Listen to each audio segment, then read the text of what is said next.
My special guest today is Wendy Rivera from Muddigans. Welcome to the Boss Your Business podcast, Wendy. Hi, Candace. Thank you for having me. I'm so excited to be here. Well, this is really special for me because you are kind of like an OG in the Pet Boss Club. You've been around from our beginning, and we also were in a mastermind together. And so it's been fun from my perspective to see your evolution in the pet industry and how your business has grown. And I love also, I know our listeners are going to love this, I love interviewing you. We've interviewed you a few times for Facebook Lives because you bring such amazing wisdom and clarity, and you're so grounded. I just am so excited to have our listeners get a chance to meet you too. Well, thank you. I appreciate that. And yes, definitely there's been a huge growth curve, not only business-wise, but personally in the past couple of years. I like stepping back and kind of looking at myself in a way, and it's like, wow, I'm almost kind of impressed. And then I go on to the next project, which challenges me, and I feel like, okay, we still need some growing to do here. Yeah, well, it all starts with us, right? It does. It's always,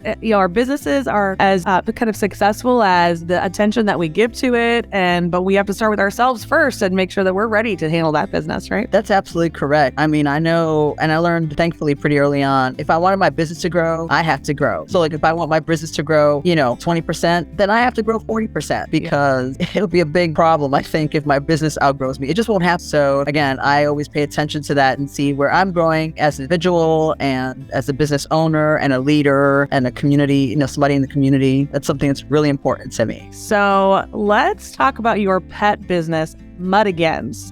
It is a local coffee shop and pet supply store in Emerald Isle, but not just in Emerald Isle. You've got multiple locations. But I want to hear, I know I didn't even do that justice. That's basically like kind of what Google would say it is, but I want to hear how you describe Muddigans. So we're kind of a hybrid, and it's something that's unique, but in my mind and a lot of other people, I guess, it makes sense. We are pet supply stores with integrated pet-friendly coffee shops. That's how I like to describe it, with the key word being integrated. Because it's coffee and it's retail. It's not rocket science, but it's the way that we put it together in a way that's seamless and works and makes sense. So I like that, to use that word integrated a lot. The reason you're on today is because we're doing this Ask Candace kind of little mini series. And I went into our Pet Boss Club membership, which you've been a member of for a while. Yeah. And I asked everybody, if you could ask me anything, what would you ask me? And you jumped in and wanted to know more about generating recurring revenue. Can you elaborate on that a little bit? Sure. One of the challenges, again, we have two other locations, and Swansboro stays pretty consistent. Our newest location, which is in the mall in Jacksonville, is growing, also stays consistent, but our flagship, which is Emerald Isle, is so highly tourist driven that, again, for 12 weeks, it's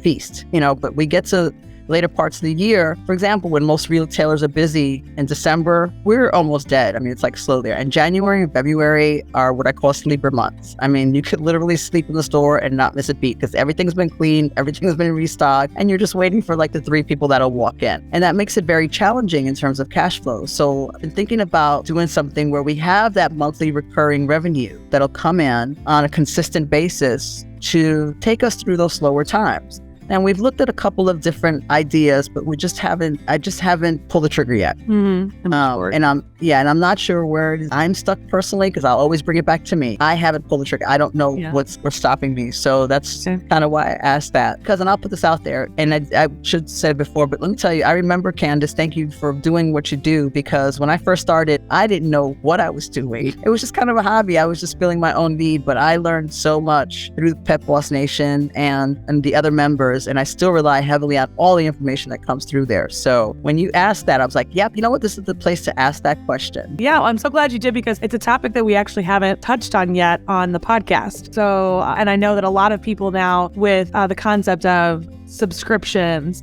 and memberships or clubs, right? All of those are things that can create recurring revenue. And recurring revenue can happen weekly or monthly, quarterly, yearly. It's thinking about what can we sell and put on autopilot, right? What can we sell and get that customer's credit card number and automatically charge them for that week after week or month after month or every quarter or every year, so that it does create more reliable revenue coming coming in, and we can predict how much is going to be coming in. And depending on the type of membership or subscription that's created, it can be very scalable, right? It's one of the easiest businesses to scale, depending on what type of membership it is. Before we go, I want to share other types of memberships that we could see in different types of businesses that may not necessarily apply for yours specifically. But before we kind of go into that, you had said that, well, I guess actually as we think about it, you have one opportunity here where you've got this tourist area. So if we could create something that is like a subscription box, like you said, you had an idea for a subscription box, something that you can, that they could be packing or doing or working on even at that during the slow months. But that almost as your whole brand, you could sell that at all your locations and on your website. I think that that's an interesting idea. I can't wait to hear